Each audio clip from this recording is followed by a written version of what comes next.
Thank you, Christine, and thank you all for joining this evening. I had to remember what time of day it was. It's been a long week, but I'm really excited to join you all this evening to talk a bit about poultry slaughter and food safety. Like Christine mentioned, I work within the meat science space at CSU. I'm an associate professor and the meat extension specialist from CSU, and my focus area is meat quality and meat safety across all species, and certainly poultry being one of those, especially from a safety perspective.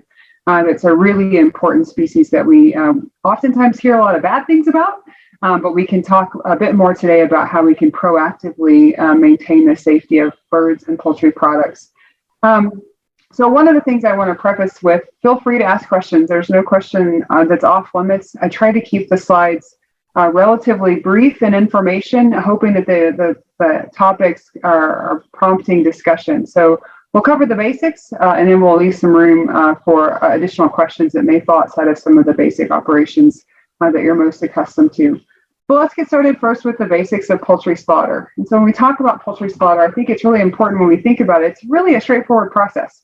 There isn't a whole lot of equipment and even a whole lot of skill required in poultry slaughter, especially when we compare that to the slaughter of other species, where there's certainly equipment that is needed because of their size, and in some cases, some specific skills that are needed because of the nuances of those other species that are not poultry. So it's a really easy animal to harvest, which makes it something that we see because of that. It's a commonly harvested animal at home or in smaller operations. One of the challenges, though, with this fact that it's an easy harvest and one of the ones that offers the fewest amounts of complications is the fact that birds are known to be contaminated, and especially with a few foodborne pathogens that we'll talk about as we move through this presentation. So even though it requires little equipment and little skill, it's really important in poultry harvest that there is extreme attention to detail and extreme care taken during slaughter, specifically from a food safety perspective, so that we can reduce the risk of promoting foodborne illnesses among consumers or even among those people who are harvesting the birds themselves. And when we think about food safety, we often focus on the meat products themselves and what happens at the end when we are thinking about poultry to produce or poultry to consume. But I think it's important to recognize that food safety and the scope of livestock and meat production begins with the selection of animals for harvest.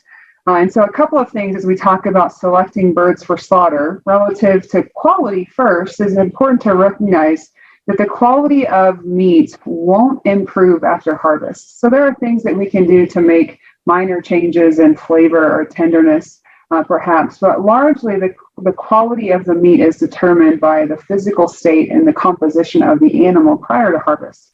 So it's really important to know when to harvest an animal. So first things first, when we think about harvesting an animal, it's important to make sure that that animal is healthy.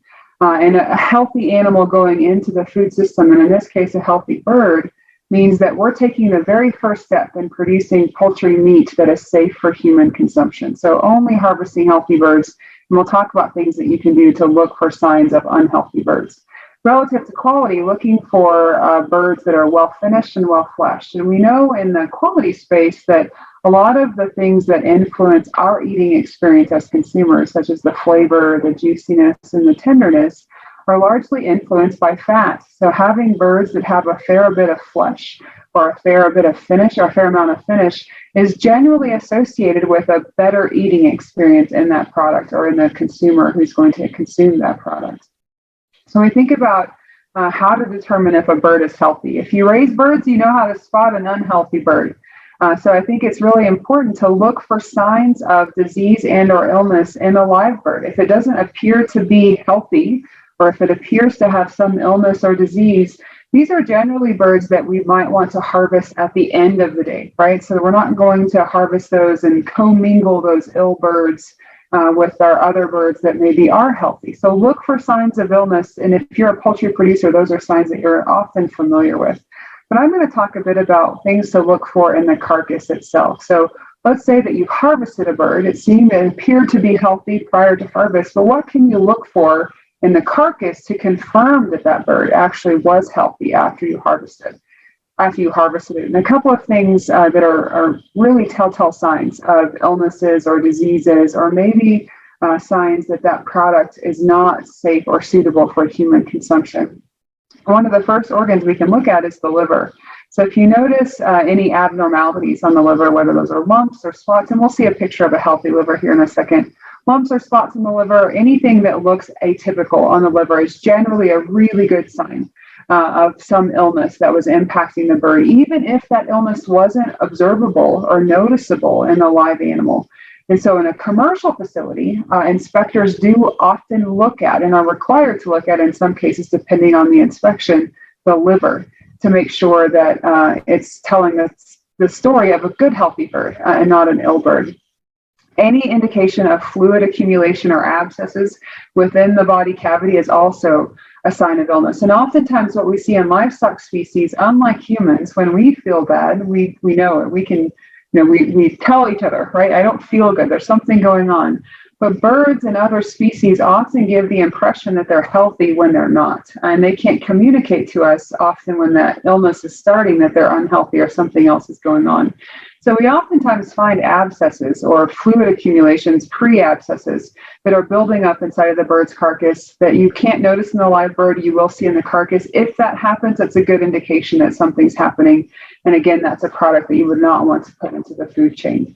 Any discoloration in fat, so yellow fat is normally seen, creamy white fat is normally seen, but orange fat is often an indication of some metabolic diseases that we can talk about.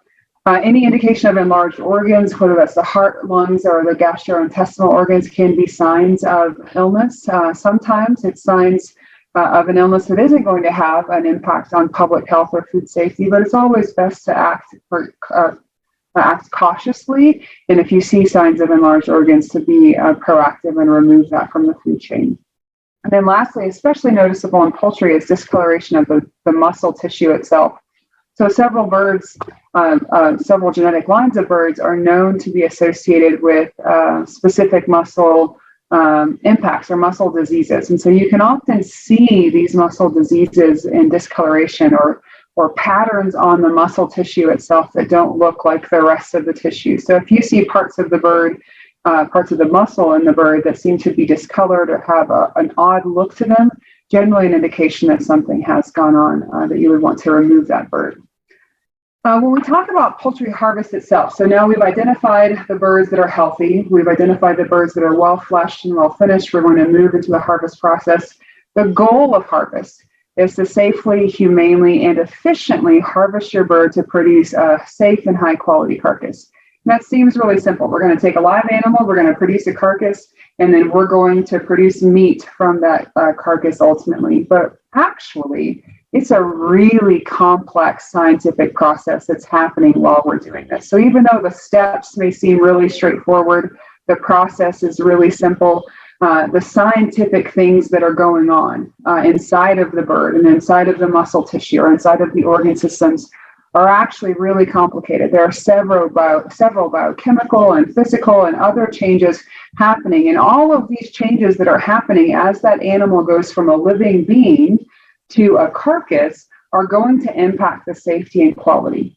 And we know that. It's a natural, we're stopping a living being from living anymore. So our job, if we're harvesting poultry, is to manage those changes and be aware of what those changes are and how those changes may positively or negatively influence the quality or safety of poultry products. So I get really excited about harvest because it's a cool process from a scientific perspective. And at every step of the process, we can see how the scientific process that's occurring is impacting the end product, whether that's the flavor of the product, the safety of the product, the color of the product, the odor of the product. It all starts with harvest. And so it's kind of cool to know that we can play a role in controlling what that end product will look like. So we talk about getting ready for harvest. I saw this question was in the chat as a pre-quiz question for you all, but it's really important prior to harvest to fast the birds for at least 6 to 8 hours. Some people do it for longer than that, but at least 6 to 8 hours. And I'm going to pause here. I like to have interactive discussions. So if anyone wants to The answer is on your screen, but if anyone wants to unmute themselves, and why is this? Why do we want to fast the birds or eliminate feed from the birds prior to harvest? Any thoughts? The biggest reason is we want to fast them or eliminate feed prior to harvest to reduce the contents of the gastrointestinal system. And the reason why that's important is the gastrointestinal system is where all of the harmful bacteria are. So if we have a lot of content, a lot of food stuff inside of the gastrointestinal system, it makes it more difficult to remove. And if that gastrointestinal system is larger and more difficult to remove, we are more likely to see contamination because we may puncture it, or we may expose the contents of the gastrointestinal system to the carcass itself. So the reason we fast a bird prior to harvest is to reduce the size of the gastrointestinal system, so it's easier to remove. Easier to remove means that we are less likely to contaminate the carcass during that step of the harvest process. So a really important step, the part that you don't want to eliminate, though, is access to water. And the reason why we don't want to access to water, as we'll see here in a second, the first step of the harvest process is exsanguination, or removal of the blood. And we'll talk about why removing the blood completely is important. But if an animal is dehydrated, if they haven't been exposed to water prior to harvest, their blood system is impacted by that. And it makes it much more difficult for them to have a fuller bleed or eliminate the majority of their blood capacity. And then we see some problems if that occurs, that we'll talk about here in a second. The other thing that's really handy, not necessary, but a really handy tool prior to harvest is to keep birds in wire bottom cages. And there are a couple of reasons why it's helpful to do this. One of the things is that if we have birds in smaller confined areas, we're reducing the stress that they undergo when we're trying to catch them, to harvest them. So by confining the space that they can escape your efforts to catch them, then we're reducing the stress that they experience. And we also know, again, we're thinking about what's happening in the body that's impacting the meat product. The more we stress a bird prior to harvest, it's impacting all of those biological and biochemical and physical changes that are occurring. So if that bird's stressed prior to harvest, we're going to see that in the meat products. We may see poultry meat that is tough, poultry meat that is really dry. In some cases, we'll see poultry meat that is discolored because of the stress the bird goes through prior to harvest. So one of the reasons why wire cages are suggested is to eliminate that additional stress. The other thing that's helpful if you utilize a wire cage is there's less exposure to the environment. And if they, as the birds are defecating, then it's dropping underneath their cage versus in their litter, and potentially getting it on their feathers, and then subsequently, as we remove those feathers, increasing the risk of contamination in the carcass itself. So it helps to eliminate dirt or debris or fecal matter that can collect on the feathers by lifting the birds up and getting them out of the litter that they may be exposed to. So let's talk about poultry harvest itself. And we're going to work through each step of poultry harvest and talk about some of the tools that are helpful to have, some of the steps of the process itself, and then try to provide some insight into why each step is so important to focus on. And even though it may seem really simple, there's a lot of attention to detail that can improve the safety and quality of the bird at the end. The first step of the harvest process is exsanguination. And the purpose of exsanguination, it's a fancy word for removing the blood from the bird. And it's important to do this for a couple of reasons. First, from a biological process, we want to make sure that the blood is as completely removed as possible, because any blood that stays inside of the carcass is a great nutrient for bacterial growth. So if we allow blood to stay in the body after that animal is harvested, it provides the opportunity for bacteria to grow, and especially for harmful bacteria to grow. So eliminating the blood as completely as possible will reduce the risk of food safety issues later on. We also know that maintenance of blood, or the maintaining of blood in a carcass, has major impacts on quality. So we see not only is it not desirable from a consumer perspective, but we can see that it changes some of those biochemical and physical processes that are going on in the muscle after harvest that make it undesirable for a consumer to eat, because it has an off flavor and oftentimes an off odor associated with it. So there are some quality and safety reasons why we want to make sure to bleed the bird at this first step of harvest. But in that process, it's really important to make sure that we're doing that humanely, efficiently, and then certainly effectively to remove as much blood as possible. So if you've performed a poultry harvest before, you've likely utilized a poultry cone or are familiar with a poultry cone. And certainly this is one of the most recommended methods for exsanguination of a bird during the harvest process, because it helps to facilitate the adequate exposure of the neck, where we'll actually make the incision to start the exsanguination process. So the steps there on your screen are a really straightforward way to utilize a cone. And most importantly, whether you're using a cone or a shackle, is to expose the carotid and jugular arteries. So making sure the bird is facing downward with their neck extended, where you have a really clean surface to cut those carotid and jugular arteries. It's important when you're cutting those arteries to cut them cleanly, but also to cut them quickly, right? So we have an obligation to make sure that we're doing this as humanely as possible. So making sure that the knife is sharp is really important in this step. We've seen several, both at the commercial level and certainly at the smaller flock level, a dull knife can make this process really challenging, not only for the bird in regards to the bird's welfare, but certainly for those who are performing the harvest. Because if you've ever used a dull knife, for me, it's really frustrating, and I get frustrated with the situation. But also, it makes the surface much more difficult to cut because you're making multiple incisions. So starting with a very sharp knife at this step is really important to making sure that you can get an effective and efficient cut of the jugular and carotid, the jugular vein and carotid arteries, so that you can bleed that bird completely. After those arteries are cut, and it's recommended but not necessary to avoid the spinal cord, the trachea, and the esophagus. Esophagus is probably one of the most important because that is the entryway to the gastrointestinal system. So any bacteria that are inside of that gastrointestinal system, if we cut through the esophagus, then we're exposing the bird to those bacteria that are internalized. But once that cut is made, allowing the bird to bleed for 2 to 3 minutes and to make sure that you've extracted as much blood as possible. And it will, generally what happens is a fairly large rush of blood immediately. The heart is still receiving some signals from the brain at that point in time, and is still pumping blood. So you see a pretty large increase at first, and then it gradually slows down. And there's a natural progression where you can tell, okay, this bird has finished the exsanguination process and it's time to move on. But it's important before you move to the next step to make sure that the bird has died, so that you're not taking a bird that is still alive and going to the next step, which is removing the feathers and scalding the bird. So a couple of ways you can do this. You can check for eye reflexes. You can actually use the tongue as an indicator of sensibility or indicator of brain activity. Oftentimes, we'll see the bird and other species as well their muscles will continue to twitch.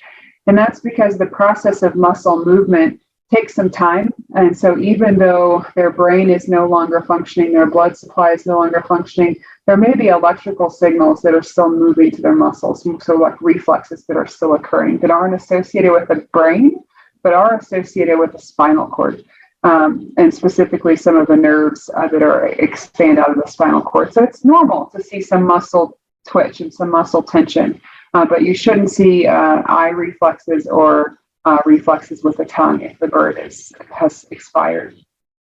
The next step of the poultry process is scalding. And we talk about scalding, especially at home or backyard producers or small flock producers. It's quite similar to what happens at a larger scale. And the purpose of scalding is to loosen the follicle for the feather, to make the plucking process much easier. So there's a balance, right? We want to loosen the follicle to allow the feather to be removed, but we can also scald for too long or for too hot at too hot of a temperature.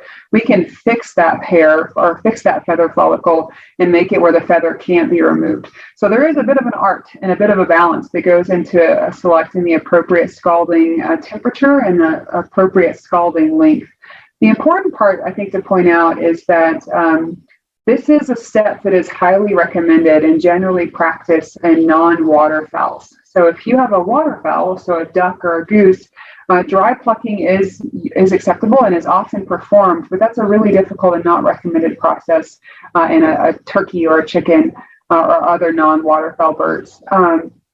The best approach, again, in feather removal is to start this process. And again, the whole purpose of the scalding process is to loosen that follicle to allow the feather to be extracted from the follicle itself. So a couple of straightforward things. As you might expect, scalding involves boiled water. So if you're doing this at home, it's really important to be careful. It's I think a lot of times when we talk with folks who are performing poultry harvest at home, I often have images of like a turkey fryer scenario, right, where we get water that's too hot and there is an injury that occurs because we're not being careful with our exposure as a person to hot water. So I think wearing heavy duty rubber gloves is a way to protect yourself, making sure that you're not overfilling the scalding water or the boiling water.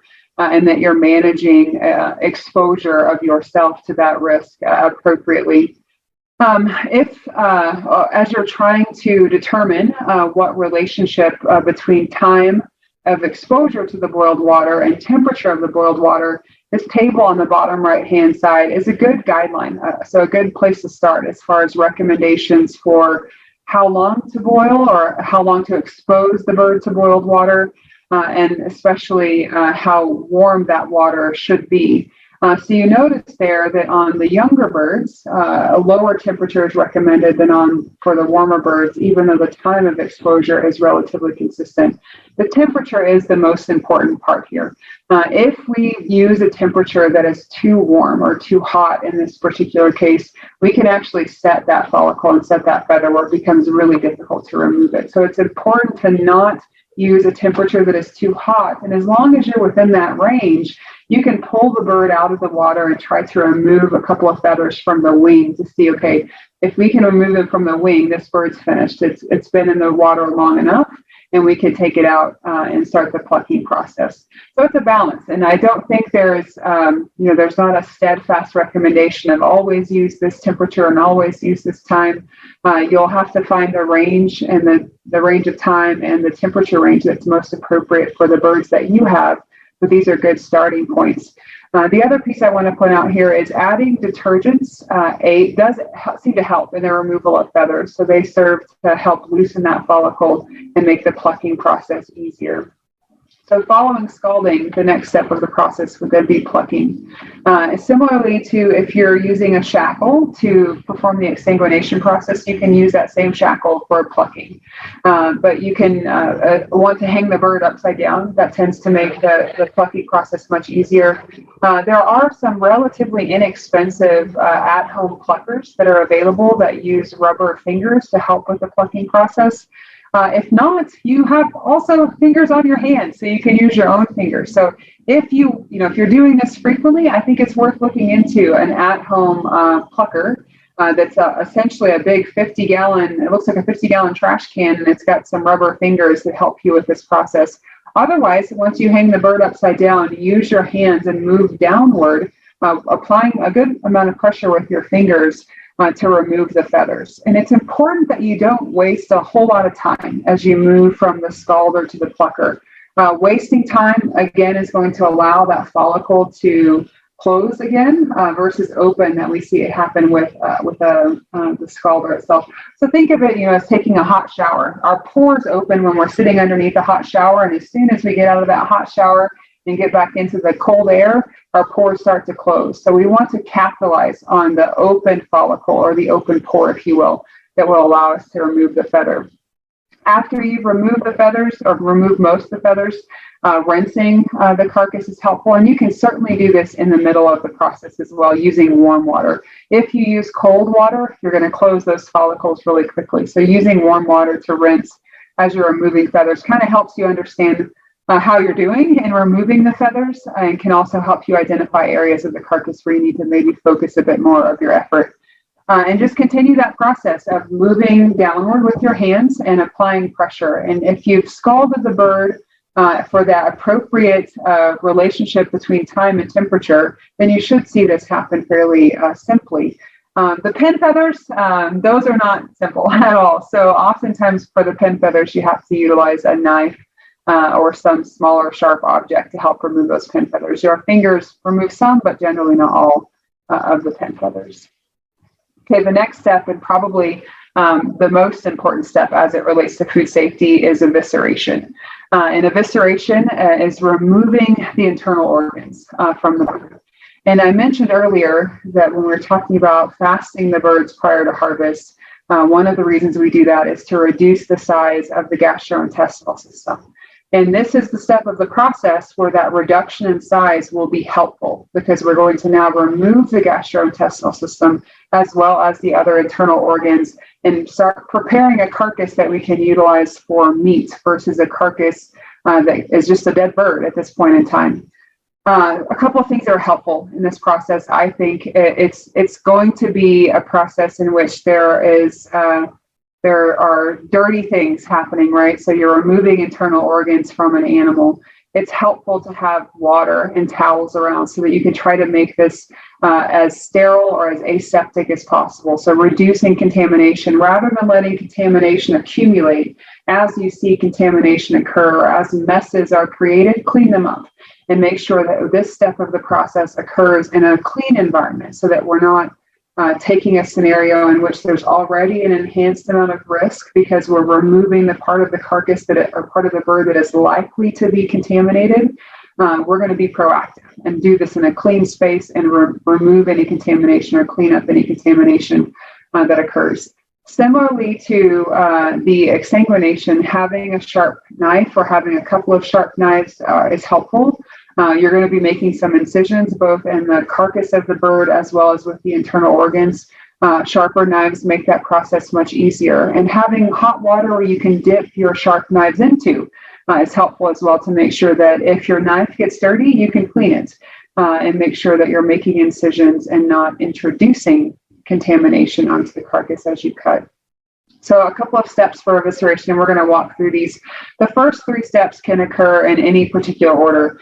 So we're going to start first with the head and legs, but you can do this in any order that you like. But these three need to happen first in poultry harvest, or are recommended to happen first in poultry harvest.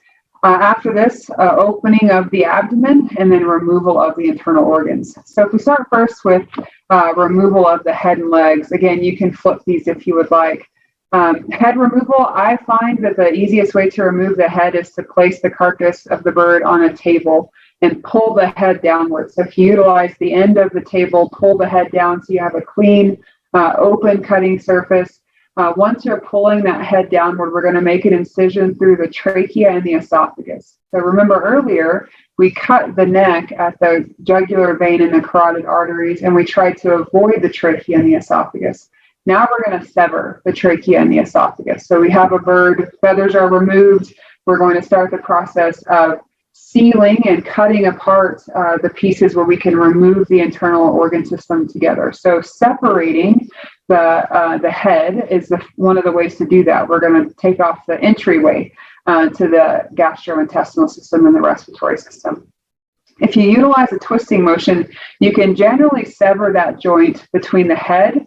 So there's a vertebrae that makes up the top vertebrae of the spinal column that connects really, really well with the bottom bone in the skull.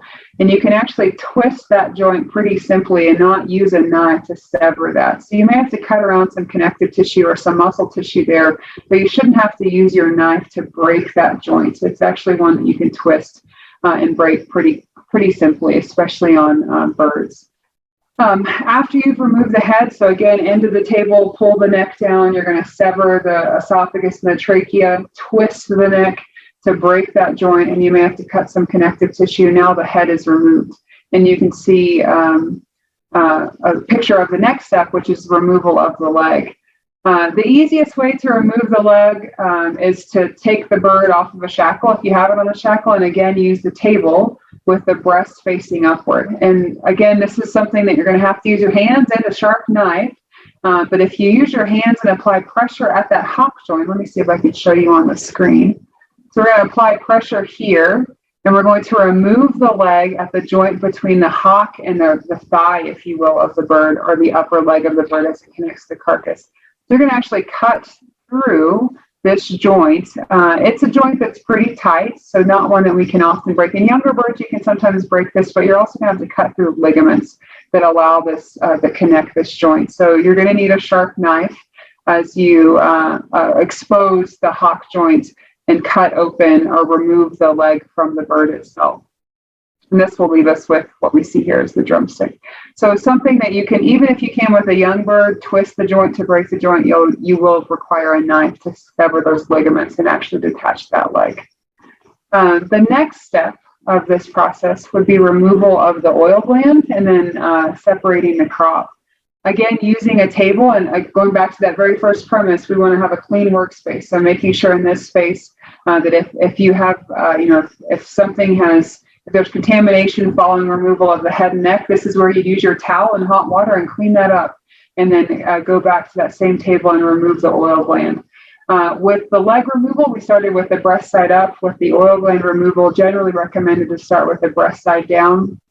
And you're going to start about 1 inch forward from the oil gland nipple, and you're going to cut into the tail vertebrae, follow that vertebrae towards the end of the tail, and you can actually scoop out the oil gland. And you can see it here. This yellow substance here is the oil gland. If we cut up around here, we can scoop out this oil gland, make sure that it's completely removed. And if it's not removed completely, you can use your knife to trim, or you could certainly use hot water to rinse any residue from the oil gland at this step of the process.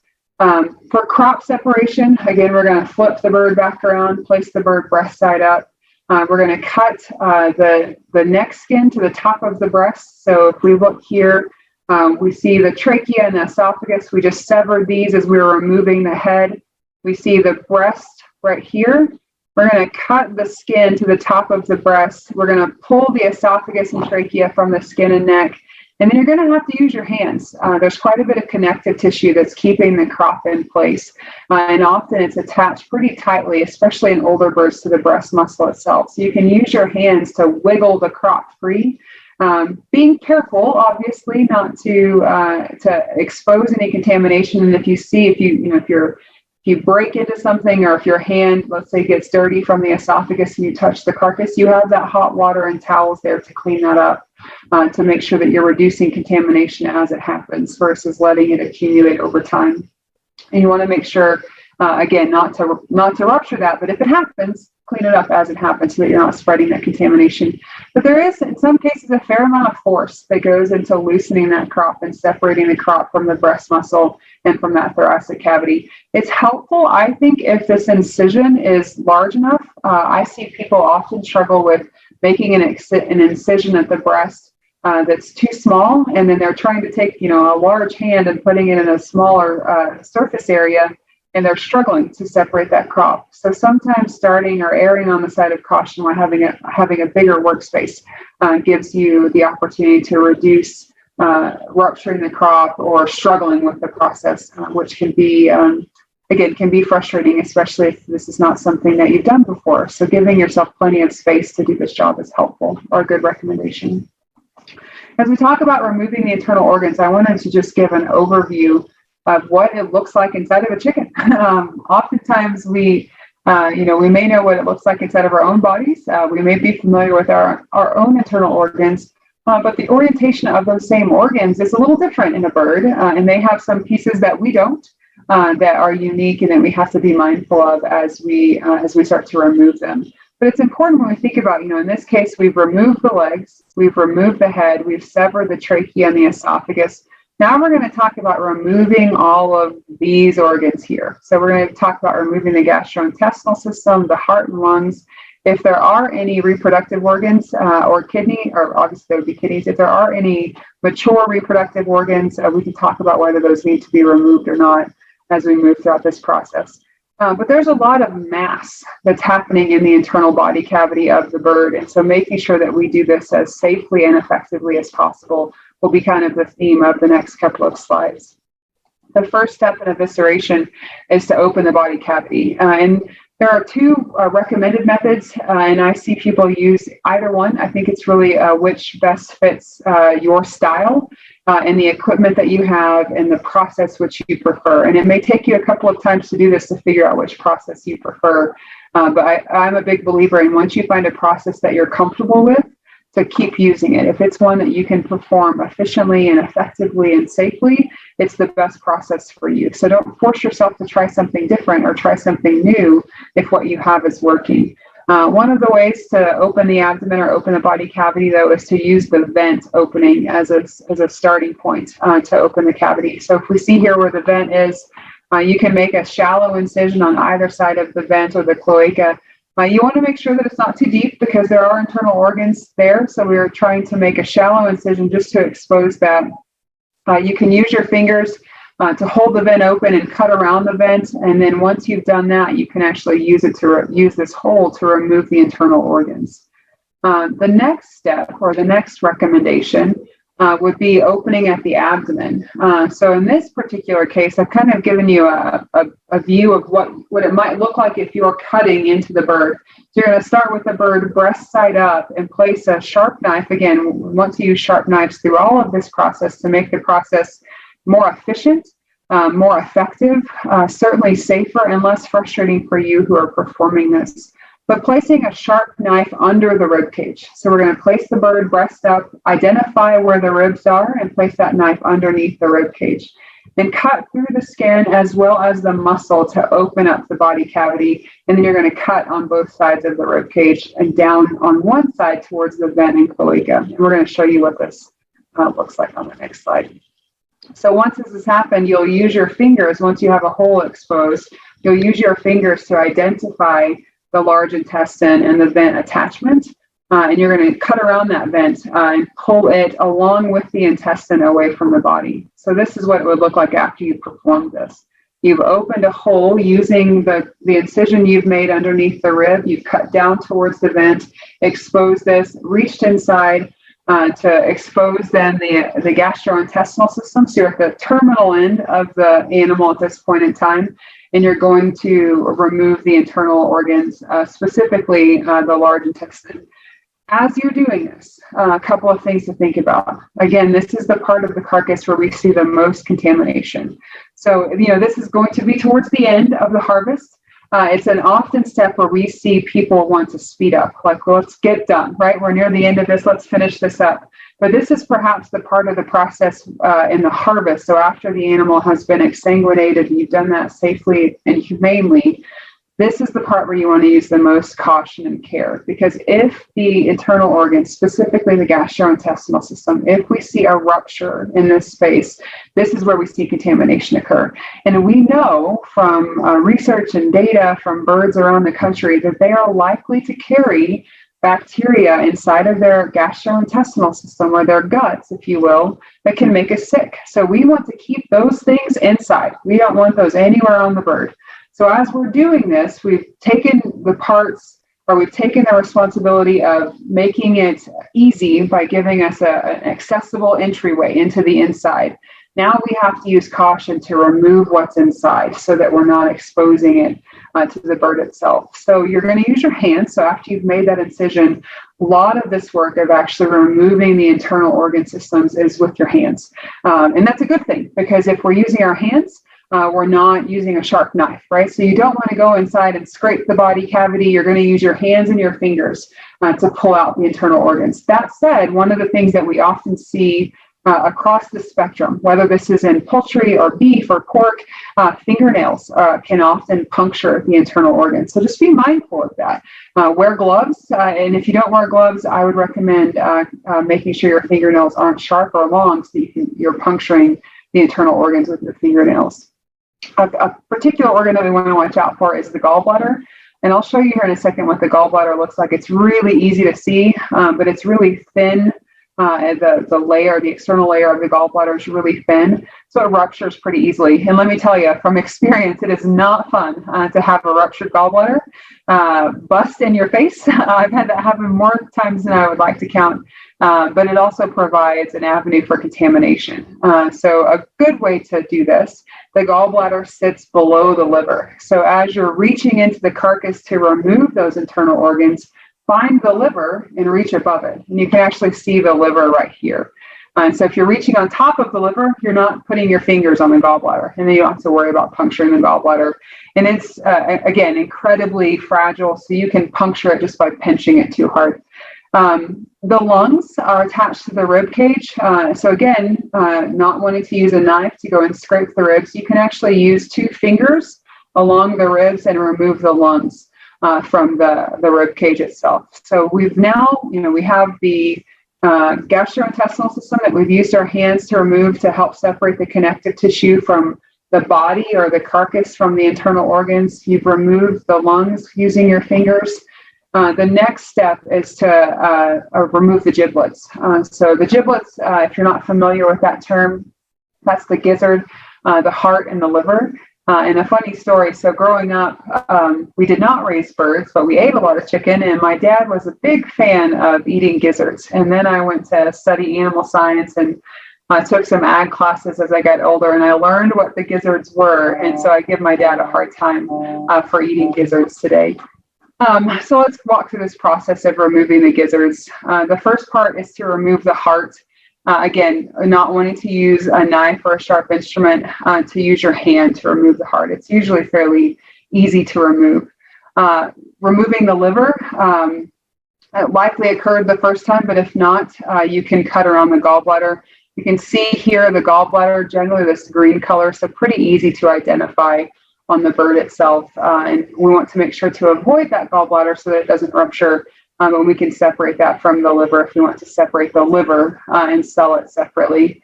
Removing the gizzard, so you can actually cut the gizzard away from the intestines. This is the outside of the gizzard here. The inside looks like this.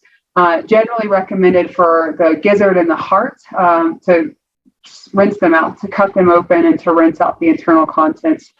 For the heart, you're going to see a lot of residual blood. For the gizzard, you'll see remnants of the gastrointestinal system. So both of those are great opportunities for bacteria to grow. So rinsing them with hot water after they're removed is really important. So what do you do after evisceration?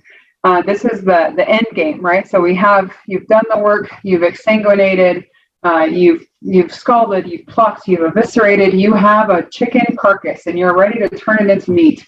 But before we do that, let's take a couple of steps and make sure that we've dotted all of our I's and crossed all of our T's in that process. One of the things to refer back or reflect back to the first slide is we want to produce healthy birds we want to put healthy birds into the food system. So taking a look at those internal organs, you've done the work of removing them. Now let's take a look and see if there's anything that's alarming or suspect that indicates any sign of disease or illness. So take a look at the liver, take a look at the heart, take a look at the lungs. And if you see anything that seems abnormal or anything that seems different from, let's say you have one lung that looks different from the other lung, or you have a heart that seems to be discolored from the bird prior that you harvested. Those are birds that, again, signs of illness or disease. Generally not recommended to consume those, and certainly not recommended to sell those products or to have others consume them. You can also, at this point in time, remove any residual feathers. It's a good stopping point to make sure to go back to that oil gland and see if there's any residue from the oil gland, and if so, to remove it either by trimming or by rinsing and washing. In some cases, we see certainly in commercial poultry harvest facilities, but even in smaller harvest facilities or at-home harvest, it's really simple at this step to apply an antimicrobial. So again, we know in this process that contamination has occurred. Even despite our best intentions, it is likely that something has happened. And even if nothing has happened, there are steps that we can take to proactively improve the safety of products. And these are not complicated steps. These are actually really simple at-home solutions. So simple antimicrobials such as lactic acid, which you can buy at a brewery store or a brewer supply shop, is really helpful. It doesn't take a whole lot. You can use this, an 88% lactic acid solution, about 2% of that is all that you need, or 2% solution is all that you need to dip the bird in, or you can spray the bird with it. You can actually take chlorine bleach and use chlorine bleach at 50 parts per million to either dip the bird or spray the bird with. And it doesn't take a whole lot. So you're looking at about 1 gallon for every 25 to 50 birds. Generally, I would lean on the lower side of that. So the more birds that you put in there, the less effective it is. So we generally recommend between 25 and 30 birds per gallon of solution. But these are easily accessible at-home solutions that if you want to take that extra step in preparing poultry products that are safe for consumption, this is a great way to do that at home without much equipment or even access to supplies that are needed. The next step in the poultry process, and perhaps I say this, my students always laugh at me, but I think every step of this process is important. But we're going to talk for a second about why chilling of the carcass is really important. So after harvest, immediately after exsanguination, the blood supply has stopped. And what we start to see happen is the body temperature starts to go up really, really fast. Does anyone know why that is? I've been talking a lot, so I'll be quiet for a second and see if any of you want to chime in as to why the body temperature increases. I apologize. You may be answering in the chat. I just noticed that there were some comments in the chat I haven't had a chance to look at. But what's happening after we harvest is without our blood system, or without their blood system, they've lost the ability to dissipate heat. So think about it in yourselves. If you're outside in the summer and you're running around and you're hot, your body, and specifically your circulatory system, is actively dissipating heat, where it's not all focused in one area. Your blood system's moving around and your entire body temperature goes up. And because your body is dissipating that heat through your circulatory system, it will eventually go back down. But what's happening in an animal that has been harvested, we've eliminated their circulatory system. We've removed their blood. So their body temperature goes up because of all of the processes, all of the metabolic processes that are occurring, and then they have no way to reduce it on their own. So instead, we have to reduce the body temperature. And if we don't reduce the body temperature, we have a worst case scenario. So we have a bird or an animal that has high in protein, has some sugar, has some things that allow bacteria to grow. And then we give bacteria the temperature that they love, which is a warmer temperature versus a colder temperature. And we know that we've performed a process that is prone to contamination. So if we don't chill a carcass after harvest, we are giving bacteria everything that they need and the environment they enjoy to just thrive and take off. So chilling is really, really important to help maintain the safety. Also incredibly important for quality, because as that temperature is rising, we're talking about proteins, and those proteins don't like heat. That's what happens when we cook. Like when we cook meat products, they change. And if we apply really, really hot temperatures that are happening as that animal, as the circulatory system is gone and the animal's body is producing heat and it can't dissipate that heat, we're essentially cooking the muscle before we've cooked it for consumption. So it can cause lots of damage to the protein itself, which relates to the tenderness, juiciness, and the eating experience a person might have. So the goals of chilling. What are we trying to do here? The ultimate goal is to get the carcass to less than 40 degrees within 4 to 8 hours after harvest. And again, does not take a lot of complicated or expensive equipment to do this. We've seen this happen in coolers, like ice chests, if you will. The picture there is of a large bucket, and they've provided an ice water bath. So ice and water, a slurry of ice and water, and put the birds in it. Check the birds after about 4 to 6 hours and make sure in the thickest part of that bird, generally the breast or the leg, that the internal temperature of that bird is about 40 degrees. If it's lower than 40 degrees, that's okay. If it's not at 40 degrees, let it keep chilling. It's important, though, to recognize that the more birds we place in here, the longer this process takes. So there's a good balance of how many birds can you chill. And if you put more birds in a cooler, It may take 6 hours versus if you have fewer birds in that same cooler. So there's a balance, just like we talked about with scalding, of what that time and temperature relationship is. But ultimately, whatever the length of time is, getting those birds to 40 degrees is important to maintain the safety and some of those desirable quality properties. After you're done with the chilling process, so after they've reached that internal temperature, it's helpful, not required, but certainly helpful to let the birds drain after chilling. It does help reduce bacterial growth. If you're consuming the birds quickly thereafter, not necessary, but if you're going to package these birds or freeze them, it does help with that process. So after chilling, after they've reached that 40-degree temperature, the birds can be fabricated or packaged, and it's important, again, to allow them to chill for some time, not only to reduce the temperature and stop microbial growth, but we also want to allow rigor mortis to occur. And rigor mortis will help once rigor mortis happens, then the body naturally starts to resolve or loosen those muscle bonds that are formed during rigor mortis. And so we can see muscle tenderness increase as the time post-harvest increases.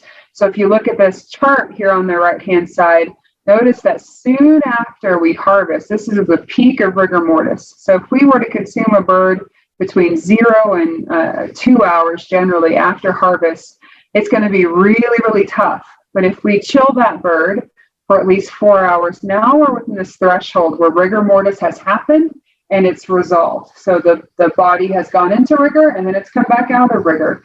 And we can have poultry meat that is tender and not that super tough product that would not be desirable for anyone to consume and we want to avoid. The method of fabrication that you utilize really depends on the end goal. Who are you marketing these products to? What is your goal with the product itself?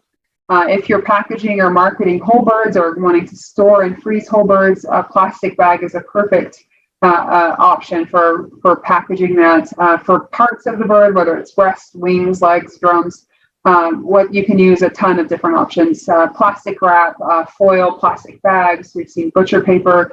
Generally, whole birds, less options or less recommended options for packaging, but the whole gamut of packaging options is available if you're cutting that bird into smaller parts. As we wrap up here, and I want to be respectful of your time, knowing that you all have likely had busy days and have things yet to do here this evening, I want to talk for a bit about food safety and poultry. And I've mentioned this a couple of times, but poultry are known to harbor bacteria that can cause severe human illness, and specifically 2 bacteria, Salmonella, and there are about 2,000 species of Salmonella, and Campylobacter jejuni. And these 2 pathogens are worldwide the leading cause of foodborne illness. And for both of these pathogens, the #1 meat protein that is responsible is poultry, and specifically chicken. So what we also know is that birds are natural carriers of these pathogens. They have Salmonella and Campylobacter inside of their gastrointestinal system, and they don't show signs of it. They don't get sick from it. They're asymptomatic carriers. So we can assume that the birds do have this inside of their bodies, and even though they don't get sick from it, if we are exposed to it, we can become ill, and in some cases can become severely ill with these pathogens. So it's really important as we process birds to remember that we are processing animals that we can assume are contaminated with bacteria that can make us ill. And so we have to proactively make sure that we're not contaminating the bird or exposing the bird to those potential contaminants. And one of the best ways to do that is sanitation. So I talked about a clean workspace, starting with the clean workspace, cleaning the workspace up as you go, and then at the end of the harvest, cleaning it again to make sure that the workspace is aseptically ready for the next harvest, for the next time that you'll harvest birds. You can also remember the very first couple of slides we talked about making sure that we're only introducing birds into the food chain that are free of disease. And so if we want to maintain the safety of birds, harvesting or not harvesting birds that are showing observable signs of illness or disease, or if we do have to harvest those birds, not consuming meat from those birds, and maybe harvesting those birds at the end of the day or after you've harvested the birds that appear to be healthy. Sometimes you may have to harvest them, but wanting to make sure that the meat from those birds does not go into the food chain or is not consumed by you. Again, it's really important to start with a clean and sanitized work area, making sure your tools and equipment are clean. You can use soap and water, a great cleaner, and then you can sanitize with a bleach solution. So I often recommend, especially for at-home producers, to have spray solutions that are pre-mixed. You can buy those at restaurant supply stores. You can buy the bleach at your grocery store and make this on your own. The quaternary ammonia you can also buy at a brewer supply store as well. And these are great sanitizers that you can use to make sure your workspace is sanitized before you begin. So starting with the clean space, cleaning as you go. And as you work through that process, if there are any remnants of slaughter, whether it's feathers, organs, or blood, that you don't let them accumulate in your workspace. You try to remove them as you're moving through it, through the harvest process, so that you're not providing opportunities for contamination. And I mentioned this earlier, and I can't stress it enough, and I'm guilty of this as well, as anytime that I work in this space, is not having things ready, like hot water, knives, towels, nearby, where if something happens, if I accidentally rupture the intestines, I have something I can use to clean that up. And the quicker I can clean that up, and the more I can reduce the amount of contamination or the amount of exposure, the better the product will be and the safer the product will be.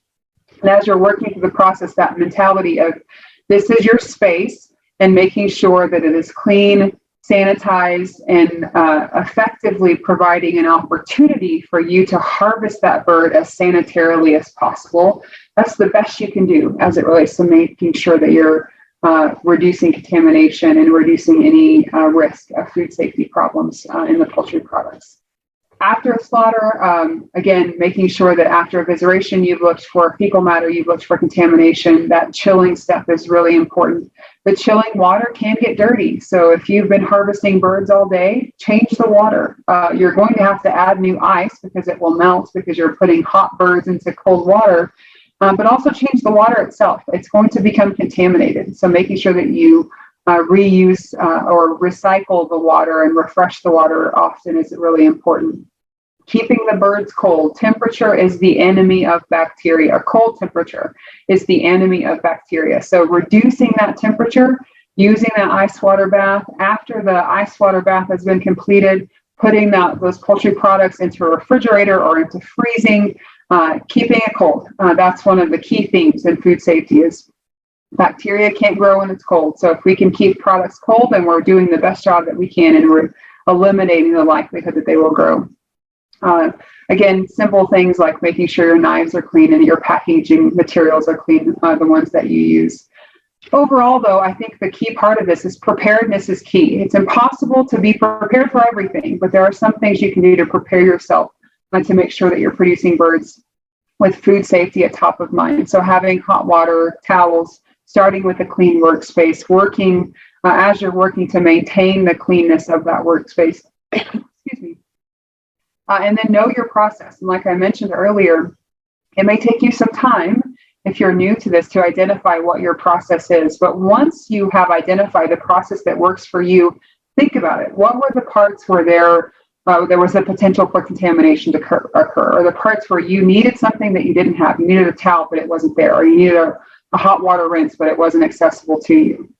Then once you've done it a couple of times and you know your process well, you've identified risks in your process, you can solve those risks, right? So you can say, I need to make a wider opening as I'm removing the internal organs, or I need to cut deeper as I'm trying to remove that oil gland, or I ruptured the gallbladder, so I need to use a different angle as I'm inserting my hands into the body cavity to remove that gallbladder.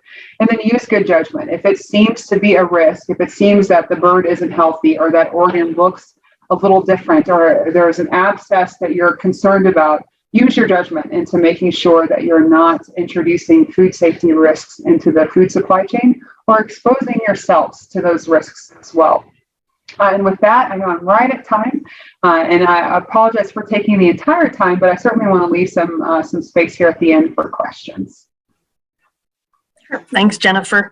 There was for sure 2 in the chat, and I'll read those. And then if you guys have more, you feel free to unmute or type them in the chat too. But the first one was, what age do you consider to be an old bird? And I think that was in reference to the scalding, the hot water chart. Yeah, so it really depends on if you're talking about chickens or turkeys. So I know that's not a good answer. You know, I think a lot of breed impacts get into this as well. And 3 to 6 months is generally the benchmark for young.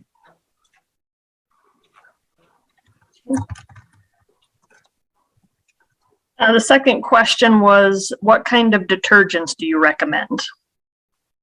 Yeah, so you can use, so when I say detergents, I would avoid like laundry detergents. It's the same principle, the same theme, but those often have other ingredients that are going to add odors and things like that. But a non-scented, a non I'm trying to think of the best way to describe it.